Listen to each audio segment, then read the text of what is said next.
Tekneler yavaş yavaş suya inmeye başladı. Bu tekneyi geçen gün karada görmüştüm. Sahibiyle çok kısa ayaküstü bir iki muhabbet ettik. Çok dikkatimi çekti tekne. Hinckley. Özellikle uzun yol, Blue Water tekneleri arasında özel bir yere sahip olan, son derece alımlı, son derece denizci Hinckley. CQR çapası var.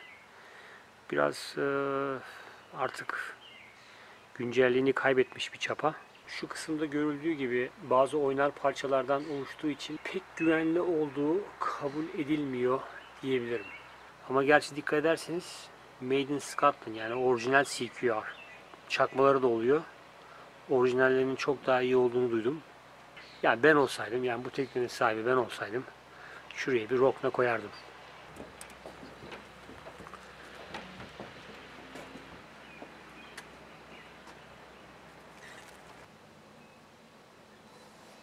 Burada kısaca size kurmuş olduğum zımparalama sisteminden bahsetmek istiyorum.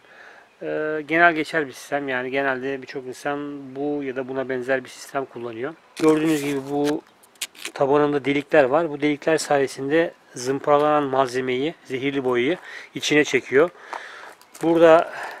Normalde burada küçük bir parça var. Çıkan malzemeyi içine çeken, o malzemeyi, o küçük torbacıyı çıkartıyoruz. Onun yerine bir tane hortum bu şekilde. Neticede suction yapılan malzeme buradan gelip hortumdan geçiyor. Bu shopvac'in içini gördüğünüz zaman sizler de anlayacaksınız ki sistem çok güzel çalışıyor. Bütün toz içine toplanmış vaziyette.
Sokaklarda, yollarda çok az insan var, çok az araç var. Şimdi bir kahve almaya gideceğim. Bir de Home Depot'a uğrayıp şu boya işini halletmem, tiner işini halletmem lazım.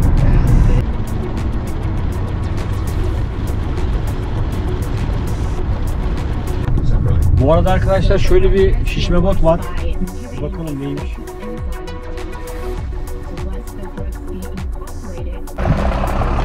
Arkadaşlar Nissan motoru var. 8 beygir gücünde.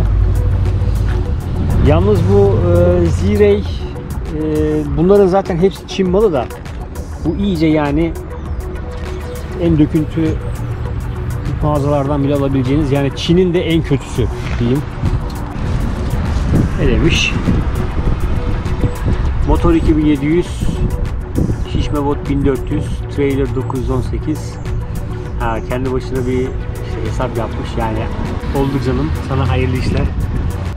Bir de BMW var arkadaşlar, 2008 model. Satmak istedikleri eşyaları böyle getirip, yani araçları falan, araç olsun, camper bilmem ne, bunlara motor alıyorlar, getirip böyle bırakıyorlar. Yani sonuçta burada biraz daha fazla bir foot traffic, gelen geçen oluyor, araç trafiği oluyor. Yani onlardan bir acaba ilgilenir bir şekilde.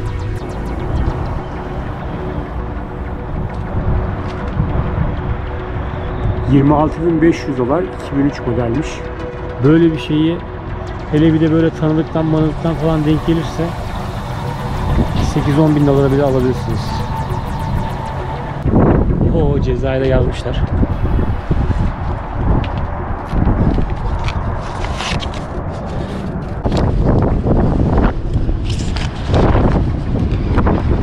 fena geçirmişler vallahi. Arkadaşlar içeride çok kalmaya pek niyetim yok. Hemen işimi halledip çıkacağım. Boyaları da buradan alıyorum arkadaşlar.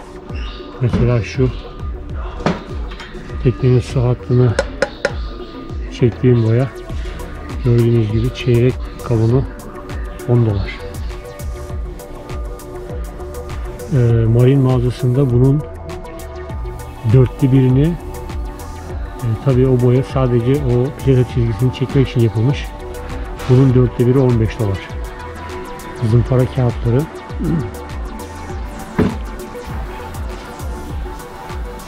Böyle düz olmayan zeminlerde mesela ahşap eğimli mobilya falan gibi bu sünger tarzı zımparalar çok işe yarıyor. $1 28 cent.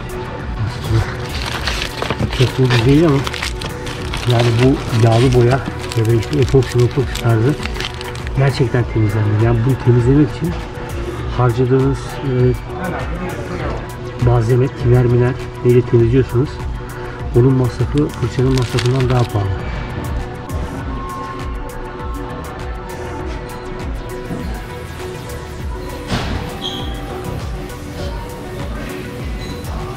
Şu yeterli.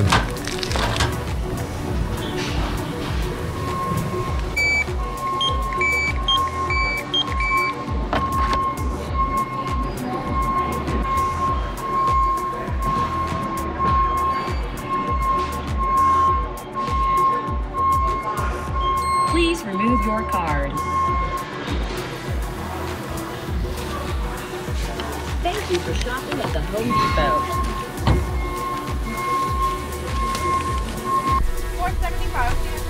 Thanks. Thank you.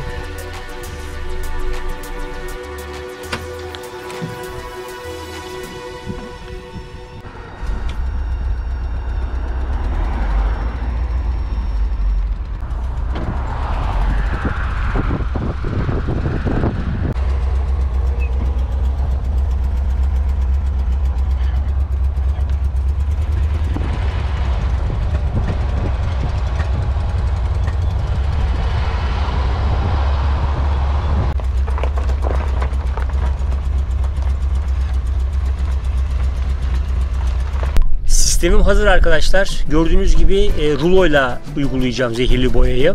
Bilgilendirmeye bakarsak en fazla %10 inceltme tavsiye ediliyor. Ama ben bu boyayı, yani sonuçta burada çekamoz gibi bir problem yok. Dolayısıyla ben boyayı sadece bir güzel bir görüntü olsun diye uyguluyorum. Yani boya gibi düşünün. Zehirli boyadan ziyade sadece bir boya gibi ince bir uygulama yapacağım. O yüzden %40 %50'ye varan bir inceltme düşünüyorum. Projem şu: güzelce karıştırdım boyayı.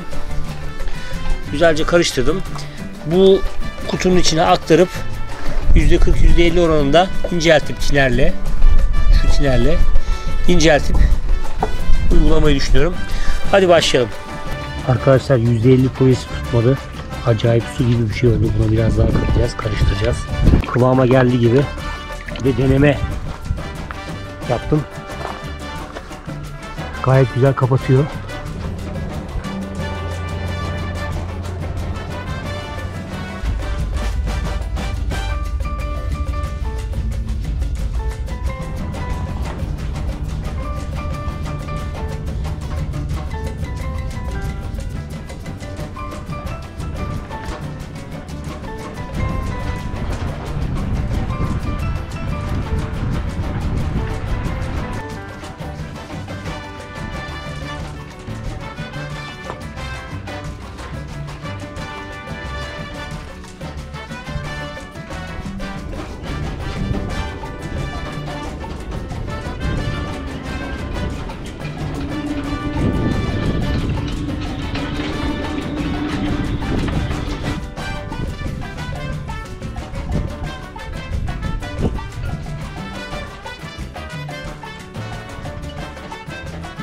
Faruk abi, tekne bakıyorum.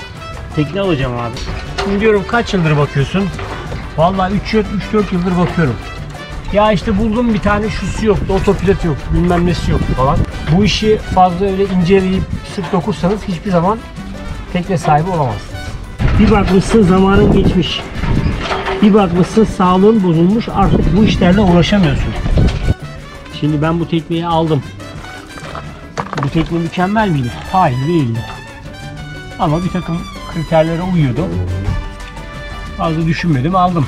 Pişman mıyım? Kesinlikle değilim. Hadi diyelim ki aldım tekneyi, biraz bakım lazım. İşte öğrenmiş oluyorsun.